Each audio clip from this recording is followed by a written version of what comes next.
Hi gorgeous, thank you so much for clicking this video. Welcome back to my little home here in YouTube.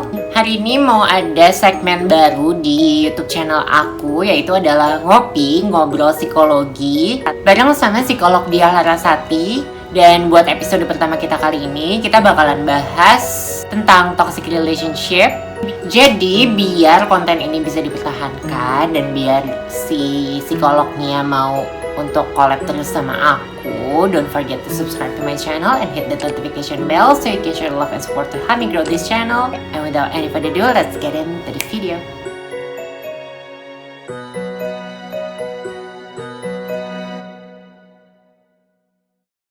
Oke, jadi sekarang kita udah barengan sama psikolog Dia Larasati. Dia ini adalah psikolog yang fokusnya di psikologi klinis dewasa ya, psikologi klinis dewasa, betul? Gitu. Nah, sekarang kita di tema ngopi kali ini. Jadi nama programnya nih ngopi, ngobrol psikologi bareng Dia Larasati. Nah, sekarang untuk topik yang pertama kali ini, buat episode kita yang pertama kali, aku tuh pengen ngobrol-ngobrol soal toxic relationship. Karena kan isu ini tuh kayak lagi banyak happening gitu loh di kalangan milenial. Nah, aku tuh pengennya teman-teman yang nonton video aku juga bisa ngerti tentang apa sih sebenarnya toxic relationship itu gitu. Oke, itu topik yang menarik banget dan memang sebenarnya nggak hanya di kaum milenial aja ya, bahkan kadang-kadang di toxic relationship sendiri bahkan sudah juga bisa terjadi di sebuah ranah pernikahan bahkan kadang-kadang gitu. Tapi nanti kita ngobrol-ngobrol lanjut. Jadi kalau toxic relationship sendiri tuh apa sih penjabarannya? Toxic sendiri kan arti katanya kayak racun ya, kayak sesuatu hal yang merusak, yang destruktif gitu kan. Berarti toxic relationship adalah sebuah relasi yang merusak. Merusaknya bukan hanya ke satu pasangan aja, tapi kadang-kadang kedua belah pihak. Oke. Nah, mungkin kalau lebih enaknya kita lihat dulu nih, kalau toxic kita harus tahu dulu nih apa sih yang healthy, ya nggak, apa sih yang sehat gitu. Untuk tahu apakah sebuah relasi itu sehat apa enggak, mungkin kita bisa cek sendiri ya sama diri kita sendiri.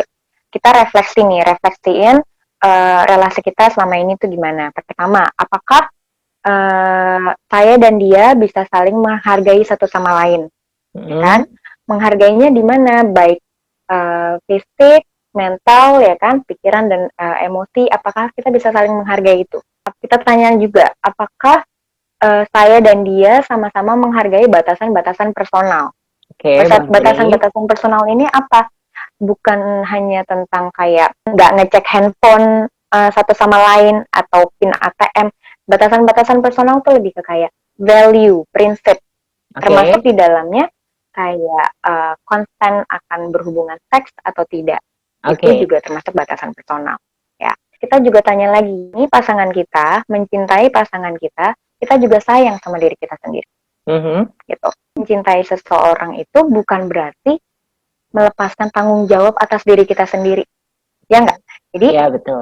Dan hal yang khas banget dari sebuah toxic relationship adalah ketika kita sayang sama seseorang, tapi hubungan itu membuat kita lupa untuk care sama diri kita sendiri. Jadi malah self-love-nya yang berkurang gitu ya.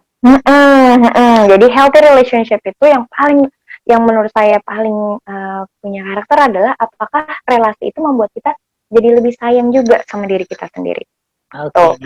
Terus apakah kita bisa saling mempercayai? Ya, mempercayainya di sini bisa sampai di titik yang kayak apakah kita bisa bercerita kesusahan kita, bercerita tentang hal-hal yang membuat lebih terbuka gitu ya, buat kita tuh lebih open gitu. Apakah apakah relasi yang saya jalanin ini nih bisa bikin saya tuh nyaman untuk cerita tentang kesenangan saya gitu kan,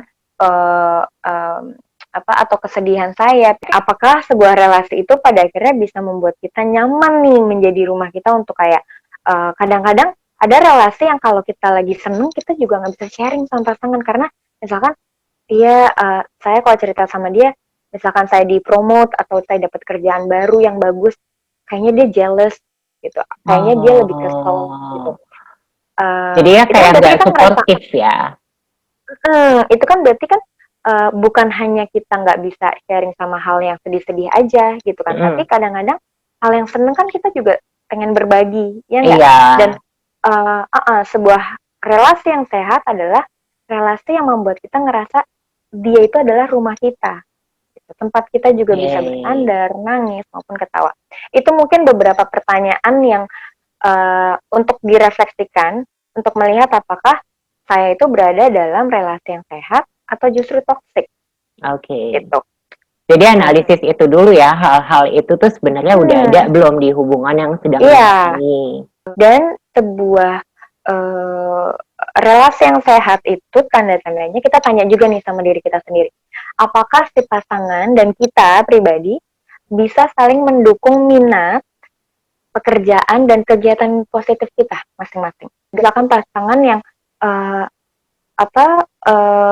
pasangannya sukanya melukis, tapi nggak dibolehin ngelukis. Itu kan kadang-kadang membuat kita jadi nggak pede ya untuk menjadi diri kita sendiri. Mungkin kita bisa bahas lebih lanjutnya, pertanyaan-pertanyaan itu bisa kita bahas masing-masing.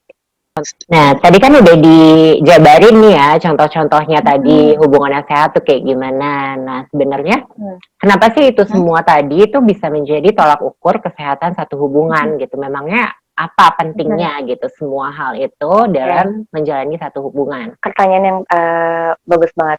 Misalkan gini, kenapa kita perlu bisa saling mempercayai satu sama lain? Ya kan? Mempercayai ini misalkan ada kita dengar istilah posesif. Oke. Ya, pernah dengar nggak posesif? Nah, ada sebuah relasi yang kadang-kadang nih pasangannya tuh ngerasa insecure banget diselingkuhin, misalkan kayak gitu.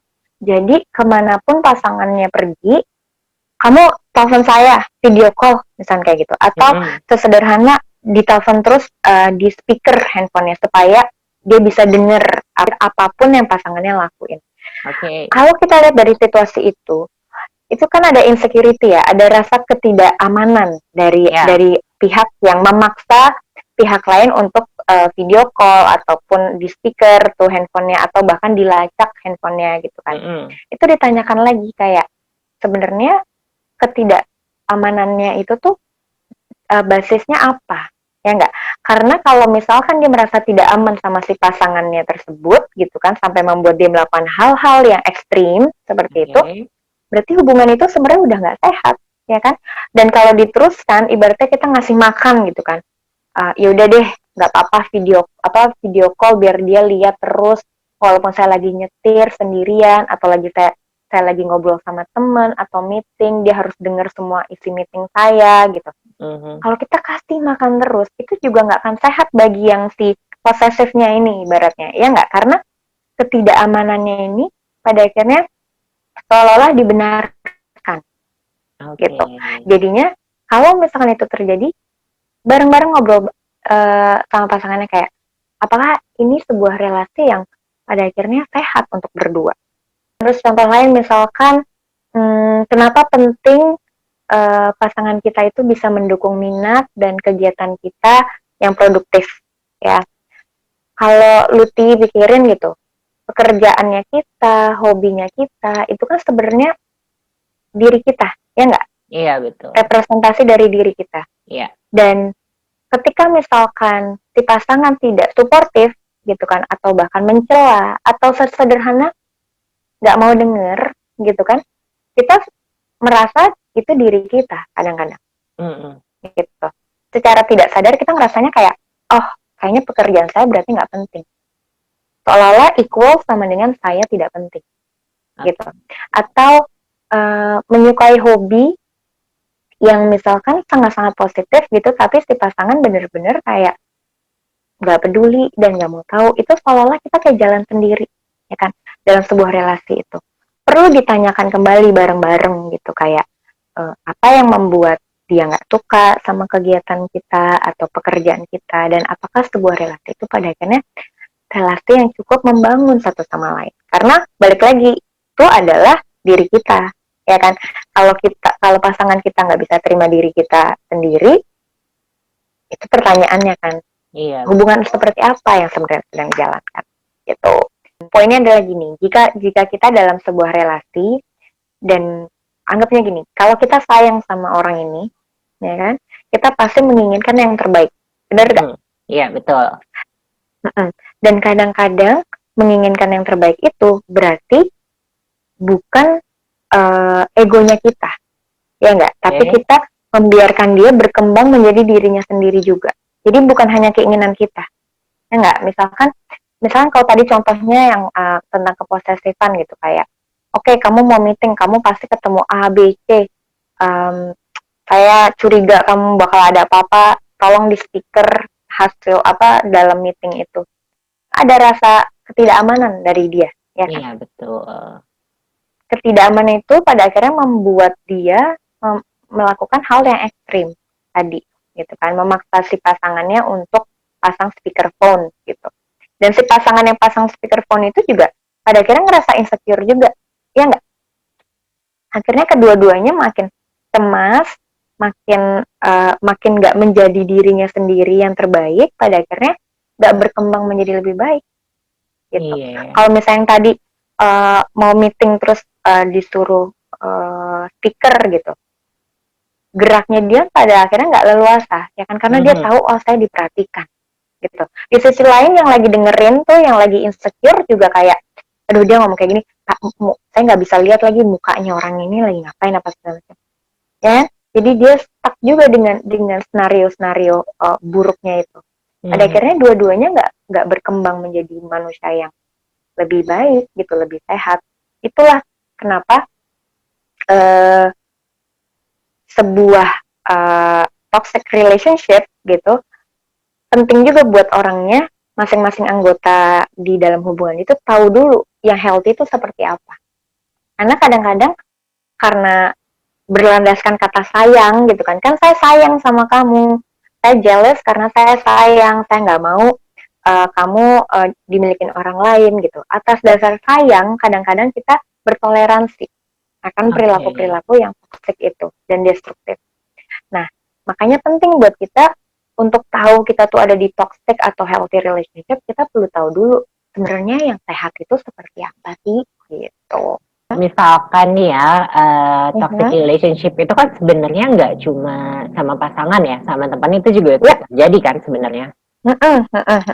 Nah, sedangkan banyak nih yang masih kayak gitu tadi, kayak contoh yang tadi terakhir dia bilang, akhirnya itu dijadikan sebuah kewajaran, bukan jadi kewajaran sih. Jadi orang yang mengalami itu jadi kayak mencoba mengerti aja gitu kenapa mereka bersikap kayak gitu, kayak dan timbul pikiran nggak mungkin lah dia mau nyakitin gue, nggak mungkin lah dia bermaksud buat nyinggung perasaan gue gitu. Ini kan pasti karena dasar dia temen gue, karena dia menganggap dia udah percaya gue dan lain sebagainya. Pertanyaan aku, gimana sih caranya ningkatin self awareness-nya orang itu biar dia itu tuh tahu kalau dia ada di hubungan yang toxic gitu. Pertanyaannya bagus banget dan benar. Memang kadang-kadang orang-orang yang berada dalam sebuah relasi yang toxic itu kadang-kadang nggak sadar bahwa itu sebenarnya toxic, kan? Karena tadi benar, atas dasar sayang, ya seolah-olah perilaku itu jadi bisa ditoleransi. Misalkan, ya dia emang mukul saya sih, tapi habis itu dia minta maaf kok, dia nangis-nangis, dia janji nggak akan ngelakuin itu. Tapi selama misalkan bertahun-tahun hubungan itu nggak pernah berhenti perilakunya, ya kan? Itu satu contoh. Tapi karena dia sayang gitu kan, dan katanya dia sih sayang, jadi kayaknya mestinya itu mungkin hilang gitu kan. Dan saya perlu memaafkan dia. Benar gitu kan, mungkin memaafkan adalah kata yang tepat, tapi kalau kita membiarkan situasi itu, kita juga pada akhirnya berperan juga, ya enggak? Berperannya itu dalam arti kata apa? Kita seolah-olah membiarkan si pelaku pemukulan itu untuk melakukan hal yang sama ke Jadi kita, kayak justru ya jadi kan? kita yang ngasih jalan ya ke mereka ya. Seolah-olah, iya. Padahal kan kita sakit juga, ya kan? Tapi karena kita nggak melakukan sesuatu di situ, si pemukul itu seolah-olah ngerasa benar, ya kan? Karena tentang, oke, saya tuh lagi ada di dalam sebuah relasi yang toksik. Oke, ini berbahaya buat saya. Kata kuncinya adalah self love dan self compassion. Gitu. Ini penting buat kita pelajarin dan kita maknai banget. kadang-kadang kalau misalkan apa namanya, anggap gini, kalau misalkan kita lihat sahabat kita yang kita sayang banget dipukulin sama pacarnya, kita bisa dengan tegas dan bilang kayak, kamu harus tinggalin orang itu, atau kamu harus melakukan sesuatu di situ, ya nggak? Iya, betul. Karena kita sayang sama dia, ya. Dan kita misalkan kayak, oke, kalau kamu dipukulin atau kamu di abuse gitu kan, atau di apa namanya, dikata-katain yang jelek-jelek, ayo ke rumah saya, gitu kan. Kita kadang-kadang menyediakan safe place-nya bahkan untuk sahabat kita itu. Iya, betul. Tapi kadang-kadang ketika itu terjadi sama diri kita sendiri, kita tuh kadang-kadang lebih tega dan jahat gitu sama diri kita. Sesederhana misalkan mengkritik diri kita sendiri. Ya enggak, kadang-kadang kita lebih jahat mengkritik diri kita sendiri dibanding kita ngasih apa ya, Motivasi. penenangan buat orang lain. Motivasi buat sahabat kita sendiri gitu kan. Nah, ini sebenarnya logikanya sama. Kalau kita bisa melakukan itu sama orang yang memang sedang kesulitan, orang-orang yang kita sayang, kenapa kita nggak lakuin itu sama diri kita sendiri? Iya. Ya enggak? Nah, self love itu kadang-kadang konsep yang kayaknya tuh konsepnya banyak disebut kayak klise banget gitu. Tapi sebenarnya gimana sih caranya? Sesederhana dengan kita menjaga diri kita sendiri, fisik dan mental, ya kan? Kalau kita tahu misalkan nih, oh saya sakit gitu, hal yang perlu dilakukan misalnya kan ke dokter atau minum obat atau istirahat, ya enggak? Yeah.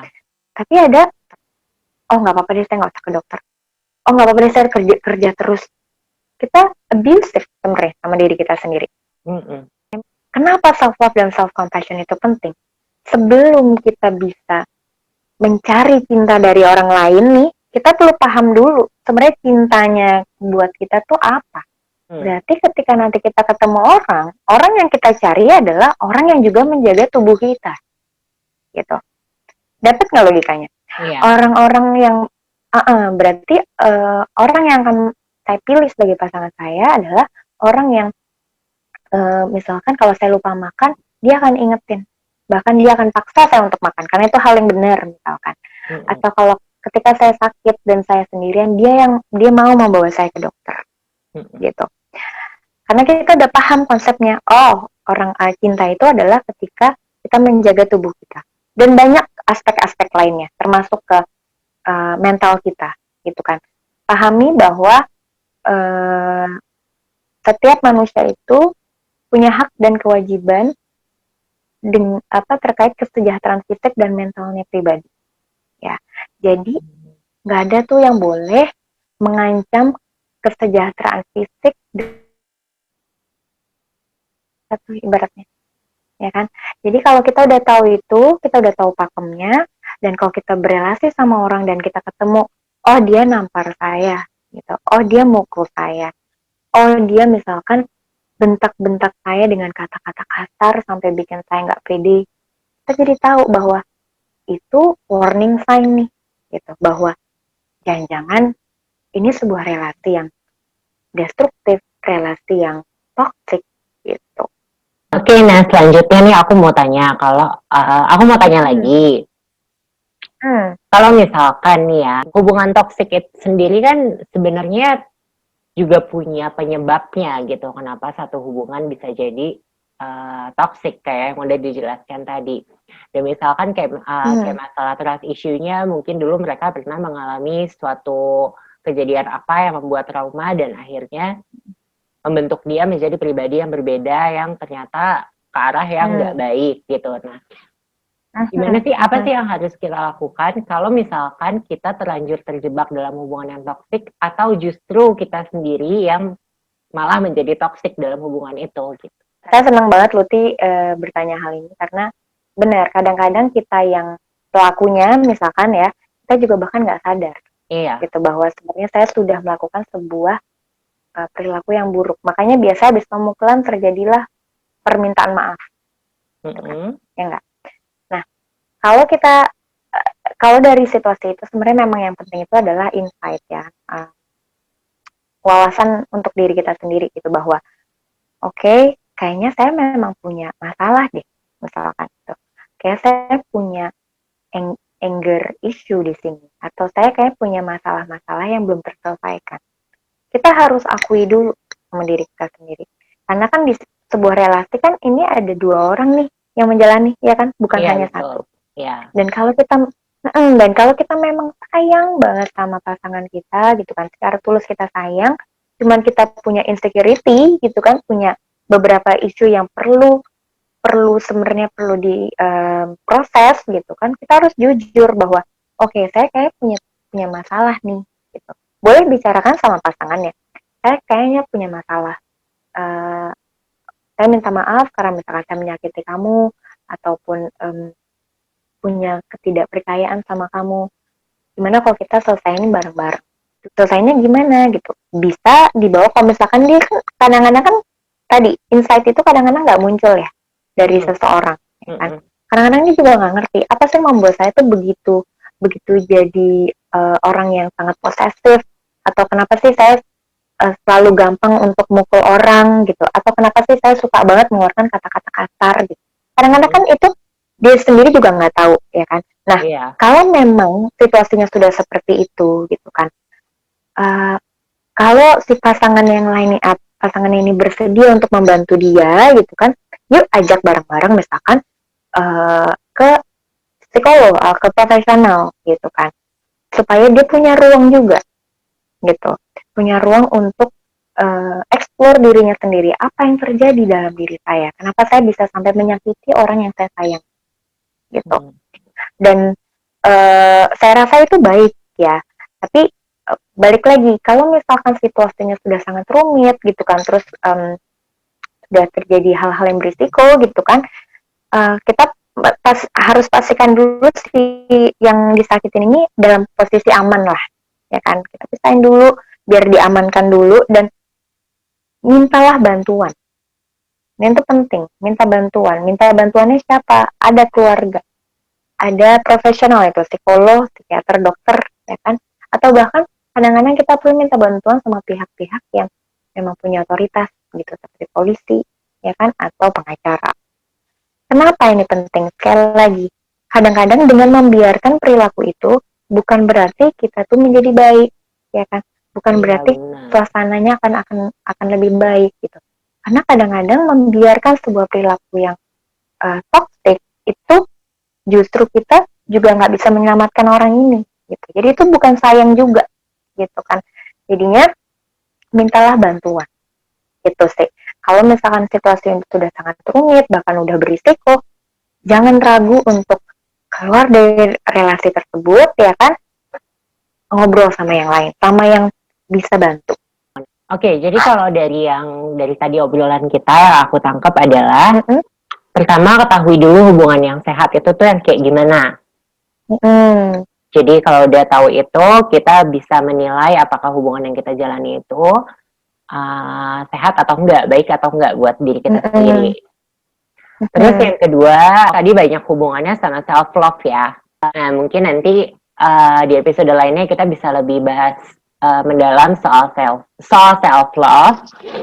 Dan yang terakhir adalah ketahui akar dari sumber masalahnya apa, dan jangan ragu untuk minta bantuan profesional atau orang-orang lainnya yang kiranya bisa membantu supaya hubungannya bisa lebih baik lagi gitu ya. Oke, segitu dulu aja pertanyaan dari aku untuk episode kali ini. Semoga nanti kita bisa ketemu lagi di episode-episode selanjutnya. Thank you banget dia udah mau hadir ke sini untuk ngobrol-ngobrol sama semua teman-teman yang ada di sini. Nanti kita ketemu lagi. Bye. Bye. Stay safe.